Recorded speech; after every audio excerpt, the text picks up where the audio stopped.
Imagine an entire city being evacuated in a single day because a bomb buried underground could explode at any moment. Thousands of people flee for their lives, the police shut down every road, and the army's top bomb expert is called in. But what nobody realizes is that the real danger isn't the bomb at all, it's a robbery happening right under everyone's nose. And the most shocking part? It's not millions being stolen, it's diamonds worth $30 million that don't even exist on any record, on top of crores of cash sitting inside a bank vault. While the city panics, someone is quietly using the chaos to walk away with it all. But the story doesn't stop there. As secrets start unraveling, it turns out the bomb everyone believed was real was hiding an even more dangerous conspiracy behind it, each revelation more shocking than the last. Who are the people behind fooling an entire city? Who walks away with millions? Will the bomb actually go off? Where do the real diamonds end up, and who betrays whom at the very last second?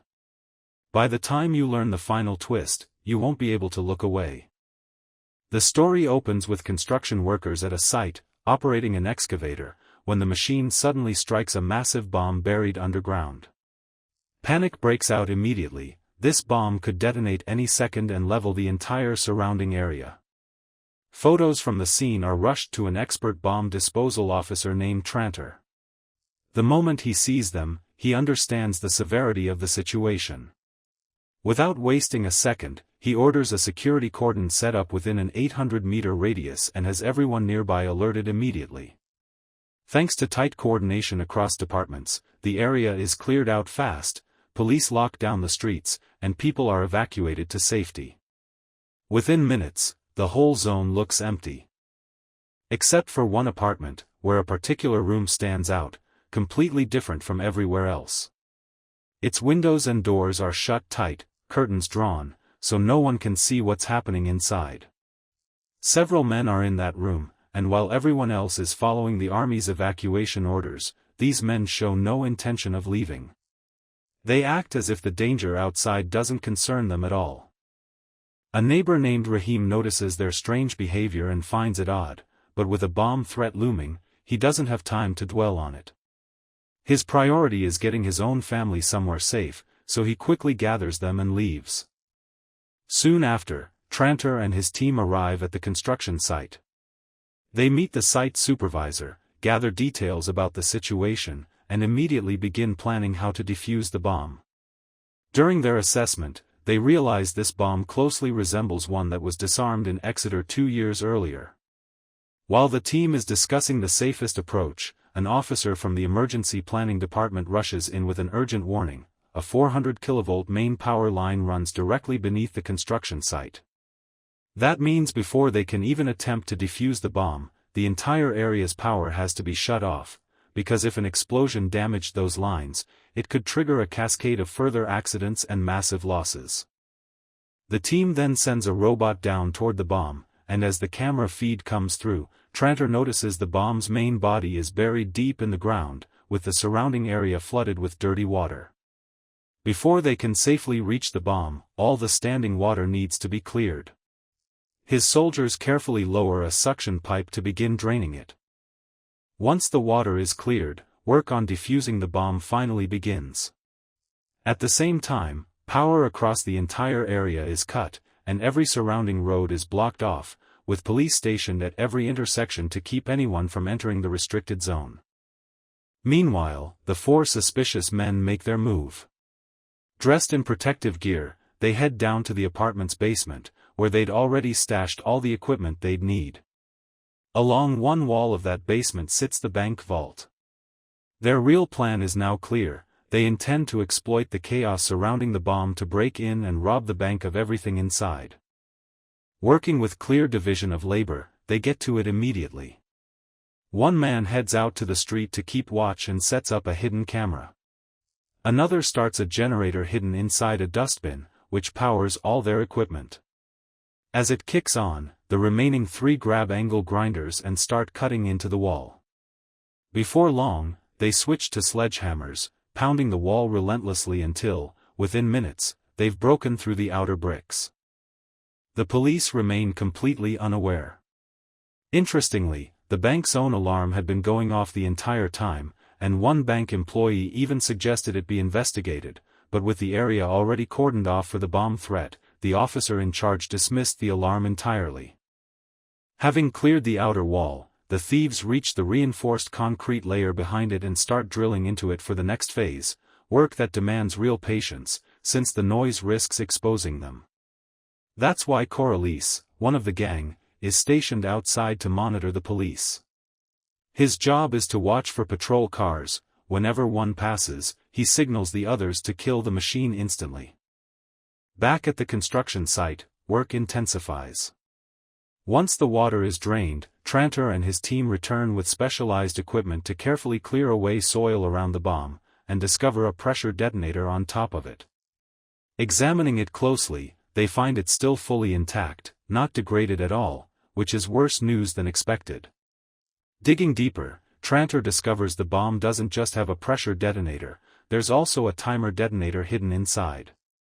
It's a discovery that shakes everyone. Using listening equipment to check further, Tranter can actually hear it. The timer is still running. The bomb could go off at any moment, and no one knows how much time is left. He immediately relays this to the command center, and the officers there are stunned. The danger has escalated far beyond what anyone expected, since an explosion could now happen within the next 48 hours, or sooner. Even staring down that risk, Tranter doesn't back off. He quickly attaches a magnetic timer interceptor to the bomb, then retreats behind a security shield with his team, holding their breath as they wait. Moments later, there's relief. The interceptor successfully halts the timer, at least temporarily. But the danger isn't fully gone, it's only a short reprieve, and the real problem still remains. Tranter concludes that the safest path forward is to build a blast-proof wall around the bomb and carry out a controlled detonation, a process that will take at least 5 hours.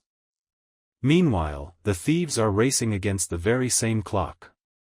Having broken through the concrete, they've now started welding through the final steel layer.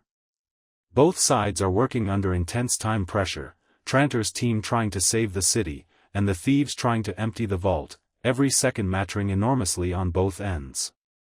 Just then, a new member of the bomb squad, someone unfamiliar to the team, notices something strange. A small section on the bomb's surface looks noticeably shinier than the rusted metal surrounding it, as if it hadn't been buried underground for decades like the rest.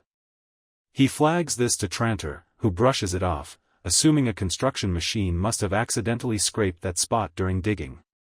The team moves on without paying it much attention.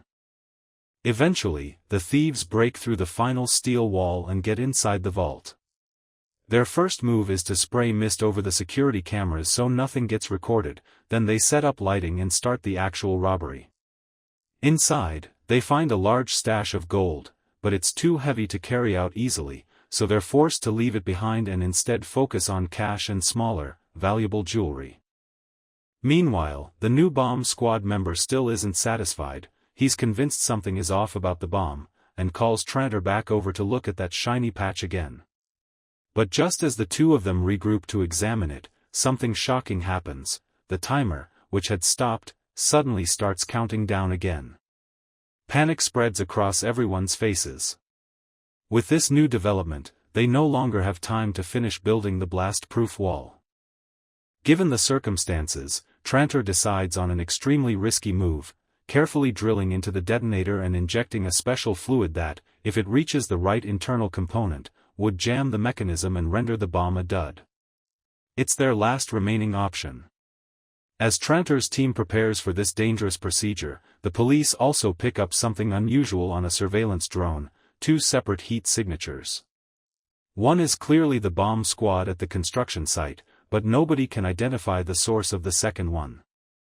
This unnerves Commander Greenfield, who worries that civilians might still be trapped inside the restricted zone, and if an explosion happened now, the casualties could be massive.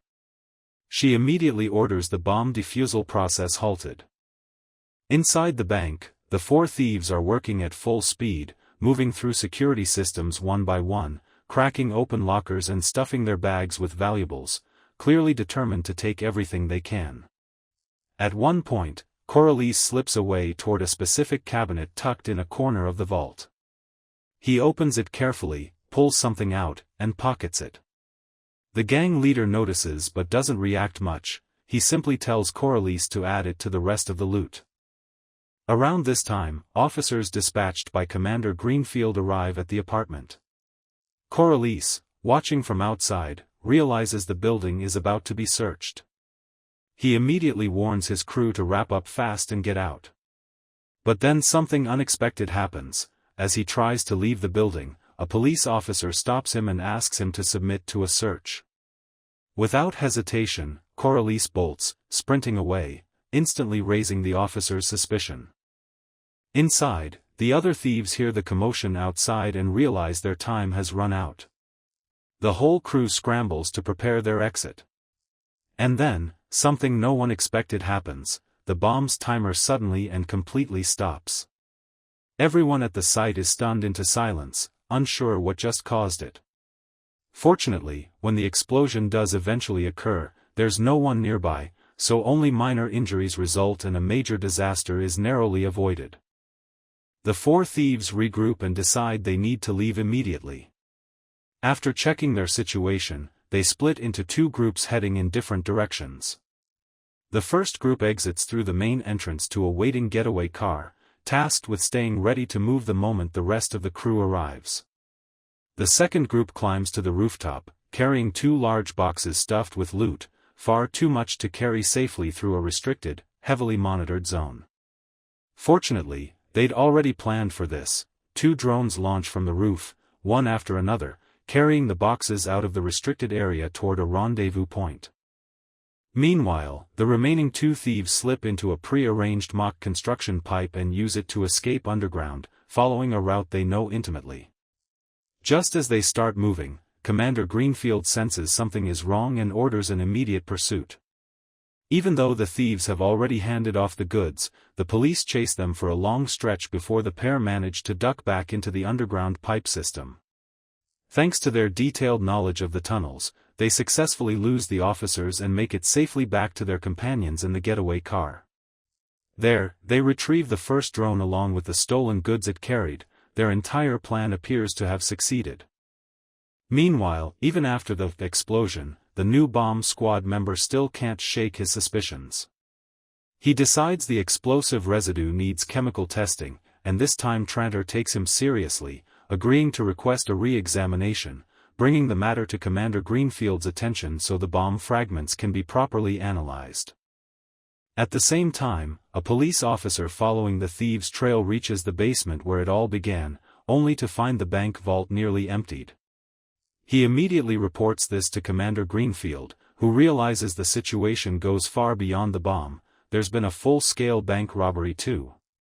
She orders roadblocks and checkpoints set up across the city immediately, but by then the thieves have already crossed the main road and put distance between themselves and pursuers. Coralise asks the gang leader for the special item he'd taken from the vault earlier, wanting to keep it with him. Using pre-made fake identification, the group breezes through police checkpoints disguised as water department employees, until CCTV footage finally lets officers spot the disguise. By then, the thieves have already gotten far enough away to stop under a bridge, remove their vehicle's number plate, wash off the fake water department markings, and speed off toward the highway, completely out of the police's reach. Back at the crime scene, once the preliminary investigation wraps up, Commander Greenfield orders her officers to gather information on every resident of the apartment building, including Rahim and his family, whom she doesn't yet know about. When questioned, Rahim and his family explain they'd come back to the apartment to collect belongings ahead of a flight the next morning, assuming the danger had passed after the explosion. When officers learn Rahim actually lives in the building, they ask him to come along for questioning. The story then shifts back to Tranter. Senior officials have now arrived at the scene to review everything, and one of them questions Tranter directly. Why didn't he immediately alert command when suspicions about the bomb first surfaced? Tranter explains that the doubt was first raised by the new team member, not him, and that at the time his full focus was on defusing the bomb, so he set the concern aside rather than escalating it right away. The senior officers decide this minor lapse doesn't warrant action, and the matter is dropped. Meanwhile, the thieves have made it to a remote, deserted area far from the city, intending to split the loot and go their separate ways to avoid capture. It's here the rest of the group finally learns what Coralise actually took from the vault, not just cash, but an exceptional collection of uncut, extremely valuable natural diamonds. Coralise reveals they're worth at least $30 million, and because they're still uncut and unfinished, they'll be nearly impossible to trace once sold. Coralise steps away to make a call to a contact who can help offload the diamonds and erase any trace of them. But he has no idea everything is about to change. Suddenly, strangers burst into the house. The thieves try to fight back, but they're outnumbered and outmatched, and within minutes they're all captured and dragged into a dark room. It quickly becomes clear this was a planned ambush. Someone had tipped off this new gang about the crew's whereabouts. That someone, shockingly, was Coralise himself. The leader of this new gang turns out to be someone he'd secretly been in contact with beforehand. On the police side, the investigation traces the basement key back to Rahim, so officers bring him and his entire family in for questioning. Rahim's parents, recent immigrants, don't speak English, so the police call in someone to help communicate. During questioning, Rahim explains that a few days earlier, two men wearing protective gear and carrying official-looking documents came asking to store construction materials in the basement, and requested the keys.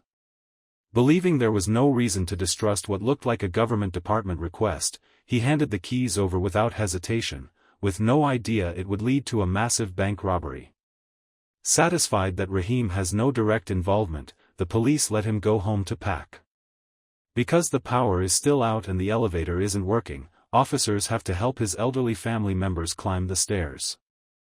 Back with Coralise, he'd initially struck a deal with the new gang's leader, agreeing to hand over all the jewelry and cash while keeping the diamonds for himself. But Coralise had badly underestimated human greed. Once the new leader realizes the true value of the diamonds, he demands one for himself. Coralise reluctantly agrees. Then the leader asks for another. Coralise starts to feel uneasy, but it doesn't stop there. The leader grows even greedier, now demanding half the diamonds outright. Furious, Coralise erupts, and an argument breaks out between them. Then something happens that stuns everyone in the room. One of the diamonds, mid-argument, suddenly crumbles into fine powder. Diamonds are supposed to be among the hardest substances on Earth. This shouldn't be possible. The new gang leader immediately grows suspicious that something is deeply wrong, and turns to stare straight at Coralise, who is equally rattled. They start checking the remaining diamonds one by one, and the result is even more damning. Every single one turns out to be fake. Chaos erupts. The leader starts shouting furiously, refusing to believe Coralise's claims of innocence, convinced that as the diamond source, Coralise is far too experienced not to have checked their authenticity before the exchange. He's certain the real diamonds were swapped out beforehand and that Coralise orchestrated the whole thing behind his back. Enraged, he orders his men to grab Coralise and pin him down on the table. Despite Coralise repeatedly insisting he knows nothing, no one believes him. Even after they break his left wrist trying to force answers out of him, he says nothing, so they move to break the other wrist too.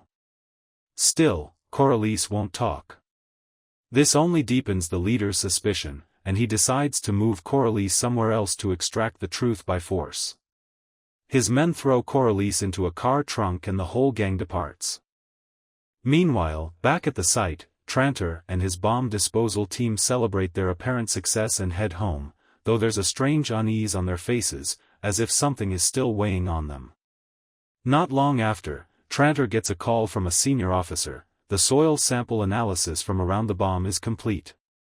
As he listens to the report, his expression changes. The investigation reveals the bomb wasn't an old wartime device at all. It was a fake, built from modern explosives and deliberately made to look decades old. Worse, some of the materials used in its construction trace directly back to military sources. Slowly, the whole conspiracy starts coming into focus. The entire bomb scare, from start to finish, was a carefully engineered plot, designed purely as a distraction to hide the bank robbery, pulling police attention completely away from where it mattered. And with this revelation, many of Trantor's earlier decisions suddenly look deeply suspicious. Meanwhile, the story shifts to Coralise, still held captive by the new gang. Using all his strength, he manages to cut through the ropes binding him and frees the rest of his original crew. The gang leader then pulls out a tablet, revealing that he never fully trusted Coralise from the start and had already set up tracking on him. His men pile into 2 cars and set off in pursuit. Locked in the trunk of a car, Coralise begs for mercy from his captors, while secretly using his phone to send a message asking for help, including his current location. Meanwhile, Rahim, having evaded police attention, climbs up to the apartment rooftop, where he finds a bag of cash hidden inside a flower pot. He carefully tucks it inside his clothing. This is where the biggest reveal unfolds. The real diamond exchange had actually been arranged between Coralise and Rahim beforehand. The two had used a drone repair as cover to secretly swap the real diamonds for fakes. Rahim then hid the genuine diamonds inside the handle of a suitcase, sealing them carefully so nothing would seem suspicious. The whole family then boards their flight and successfully leaves the country. From the outside, their plan appears to have gone off flawlessly, but the police investigation is still very much underway. Digging deeper, investigators discover Coralise has a criminal history connected to diamond theft and smuggling from years earlier. Reviewing surveillance footage, they confirm Coralise and his crew were indeed behind the bank robbery, with the fake bomb serving as their cover. Meanwhile, the new team member on the bomb squad still refuses to let go of his doubts. Bothered by how the timer kept stopping and restarting, he pulls apart the test equipment used during the operation and examines it closely, and makes a shocking discovery. Someone had tampered with that very equipment, and that someone is Trantor, the same man who had repeatedly discouraged him from reporting his suspicions to senior officials. The moment this truth surfaces, the new member rushes the information straight to Commander Greenfield. Meanwhile, the new gang finally catches up to Corralis's old crew. They box in both getaway vehicles from the sides, forcing them to a stop. The people inside, caught completely off guard, don't even get a chance to react before their only weapon is snatched away. Locked in the trunk, Coralise hears 3 gunshots and briefly believes his old friends have come to rescue him. But when the trunk opens, the fear on his face says everything. Standing before him are the very people he betrayed, faces twisted with rage. The gang leader orders his men to drag Coralise out and demands an explanation, giving him no room to argue. Then he pulls a plastic bag over Corralis's head and pulls it tight. Coralise slowly stops breathing, moments from death. Just then, someone arrives to save him, and it's Trantor. This is where another massive secret comes out. Trantor was the inside man behind the entire bank robbery all along. The devices attached to the bomb, including the timer that could be switched on and off at will, were all part of his engineered plan from the very beginning. By now, the police have fully identified Coralise and rushed word to the airport to prevent his escape. At the same moment, the new bomb squad member arrives at the police station. Without concrete proof, he can only lay out his suspicions to the officers, but then his eyes land on a photo of Rahim, and recognition hits instantly.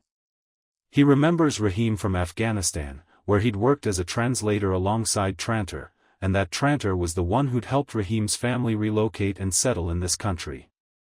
With that connection revealed, the police finally grasp just how deep this conspiracy runs. Coralise and Trantor, meanwhile, are each on the run in different directions. Coralise checks into a hotel, changes his appearance, and heads to the airport disguised as an ordinary traveler. Though authorities are actively searching for him, he bypasses the main gates entirely, slipping through a lesser-used counter with a second passport and successfully completing his exit.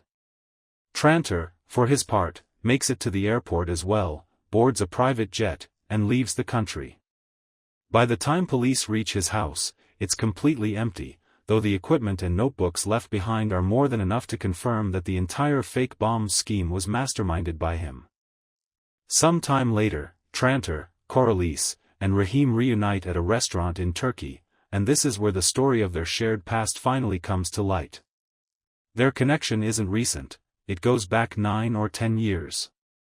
Back then, Coralice had been captured for theft and was being held under military supervision in the same region where Trantor was stationed, working alongside Rahim, who served as his translator. One day, out on patrol, the group is caught in a terrorist attack.